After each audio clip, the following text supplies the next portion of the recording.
ನಮಸ್ಕಾರ ಸ್ನೇಹಿತರೆ. ಪೋಸ್ಟ್ ಆಫೀಸಿನ ಸ್ಕೀಮ್ ಆದಂತಹ PLI, RPLI ಮತ್ತು PPFಗಳ ಬಗ್ಗೆ ಸಂಪೂರ್ಣ ಮಾಹಿತಿಯನ್ನು ಈ ವಿಡಿಯೋದಲ್ಲಿ ತಾವು ನೋಡಲಿದ್ದೀರಿ.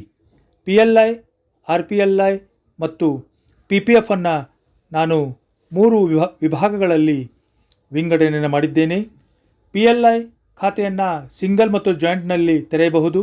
RPLI ಕೇವಲ ಸಿಂಗಲ್ ಖಾತೆ. PPF ಸಿಂಗಲ್ ಮತ್ತು ಗಾರ್ಡಿಯನ್ ಮುಖಾಂತರ ತೆರೆಯಬಹುದು. PLI ಮತ್ತು RPLIದಲ್ಲಿ ಇನ್ಶೂರೆನ್ಸ್ ಸೌಲಭ್ಯ ಇರ್ತದೆ, ಆದರೆ PPFದಲ್ಲಿ ಇನ್ಶೂರೆನ್ಸ್ ಇರೋದಿಲ್ಲ. PLIದಲ್ಲಿ ಮತ್ತು RPLIದಲ್ಲಿ ಬೋನಸ್ ಅಂತ ನಾವು ಕರಿತೀವಿ, ಅದೇ PPFನಲ್ಲಿ ನಾವು ಇಂಟ್ರೆಸ್ಟ್ ಅಂತ ಕರಿತೀವಿ. PLIನ ಯಾವುದೇ ಪದವೀಧರರು, diploma holders, ITI nursing course ಯಾರಾದರೂ ಕೇಂದ್ರ ಮತ್ತು ರಾಜ್ಯ ಸರ್ಕಾರಿ ನೌಕರರು ಮಾಡಿಸಬಹುದು. RPLIನ ಕೇವಲ ಗ್ರಾಮೀಣ ಜನರು ಮಾಡಿಸಬಹುದು. PPFನ್ನು ಭಾರತದ ಯಾವುದೇ ನಾಗರಿಕ ಮಾಡಿಸಬಹುದು. PLI ಮತ್ತು RPLIದಲ್ಲಿ 3 ವರ್ಷಗಳ ನಂತರ ಸರೆಂಡರ್ ಫೆಸಿಲಿಟಿ ಇರುತ್ತದೆ, ಅದೇ PPFನಲ್ಲಿ ಈ ವ್ಯವಸ್ಥೆ ಇರುವುದಿಲ್ಲ.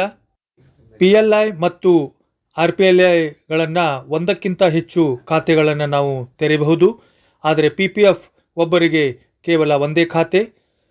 ಆನ್ಲೈನ್ ಪೇಮೆಂಟನ್ನು ಈ 3 ಕೇಸ್ಗಳಲ್ಲಿ ಮಾಡಬಹುದು, ಹಾಗೂ ಯಾವುದೇ ಅಂಚೆ ಕಚೇರಿಯಲ್ಲಿಯೂ ಕೂಡ ನಾವು ಪೇಮೆಂಟನ್ನು ಮಾಡಬಹುದು.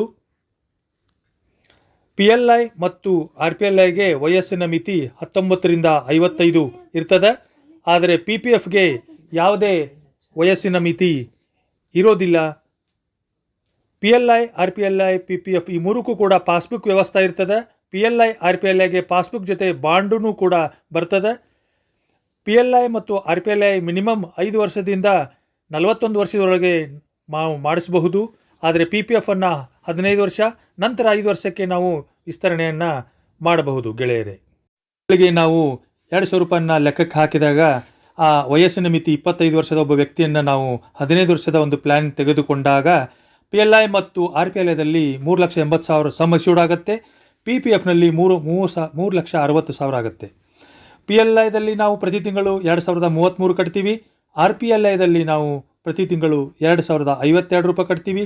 ಅದೇ ನಾವು PPFನಲ್ಲಿ ತಿಂಗಳಿಗೆ 2,000 ರೂಪಾಯಿನ ಕಟ್ತೀವಿ. ಈ ಒಂದು 15 ವರ್ಷದಲ್ಲಿ ನಾವು ತುಂಬಿದ ಹಣ PLIದಲ್ಲಿ 3,65,940 ಜಮಾ ಆಗುತ್ತೆ. RPLIದಲ್ಲಿ 3,69,360 ಆಗುತ್ತೆ. PPFದಲ್ಲಿ 3,60,000 ರೂಪಾಯಿ ನಾವು ತುಂಬಿದ ಹಣ ಆಗುತ್ತೆ. ಮೆಚುರಿಟಿ ಅಮೌಂಟನ್ನು ನೋಡಿದರೆ PLIದಲ್ಲಿ 6,76,400 ರೂಪಾಯಿ ಆಗುತ್ತೆ. RPLIದಲ್ಲಿ 6,53,600 ಆಗುತ್ತೆ.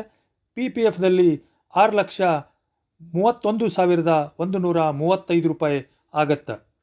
ಇದರಲ್ಲಿ ನಮಗೆ PLIದಲ್ಲಿ 45,265, PPFಗಿಂತ ಹೆಚ್ಚಿಗೆ ಬರುತ್ತೆ, ಹಾಗೂ RPLIದಲ್ಲಿ PPFಗಿಂತ 22,465 ರೂಪಾಯಿ ಹೆಚ್ಚಿಗೆ ಬರುತ್ತೆ. ಇದರಲ್ಲಿ PLI ಮತ್ತು RPLIದಲ್ಲಿ ನಾವು ಸ್ವಲ್ಪ ಹೆಚ್ಚಿಗೆ ಅಮೌಂಟನ್ನು ಕಟ್ಟಿರ್ತೀವಿ. ಆ ಅಮೌಂಟನ್ನು ಕೂಡ ನಾವು ಕಳೆದಾಗ ಒಟ್ಟಿನಲ್ಲಿ ನಮಗೆ PPFಗಿಂತ PLIದಲ್ಲಿ 39,325 ಹೆಚ್ಚಿಗೆ ಬರುತ್ತೆ, ಹಾಗೂ RPLIದಲ್ಲಿ ನಮಗೆ 13,105 ಹೆಚ್ಚಿಗೆ ಬರುತ್ತೆ. ಸ್ನೇಹಿತರೆ, ಇದು ಒಂದು ಒಳ್ಳೆಯ ಕೇಂದ್ರ ಸರ್ಕಾರದ ಗ್ಯಾರಂಟಿ ಯೋಜನೆಯಾಗಿದೆ. ಇದರಲ್ಲಿ ಶೇರ್ ಮಾರ್ಕೆಟಿನ ಯಾವುದೇ ಜಂಜಾಟ ಇರುವುದಿಲ್ಲ. ನಿಮ್ಮ ಹಾಗೂ ನಿಮ್ಮ ಮಕ್ಕಳ ಉಜ್ವಲ ಭವಿಷ್ಯಕ್ಕಾಗಿ ಈ ಒಂದು PLI ಮತ್ತು RPLI ಈ ಒಂದು ಯೋಜನೆಯನ್ನು ನೀವು ತೆಗೆದುಕೊಳ್ಳಿ. ಇಲಾಖೆಯ ಒಂದು ಒಳ್ಳೆಯ ಯೋಜನೆ. ಹೆಚ್ಚಿನ ಮಾಹಿತಿಗಾಗಿ ನನ್ನನ್ನು ಸಂಪರ್ಕಿಸಿ, ಇದರ ಸಂಪೂರ್ಣ ಮಾಹಿತಿಯನ್ನು ಪಡೆಯಿರಿ.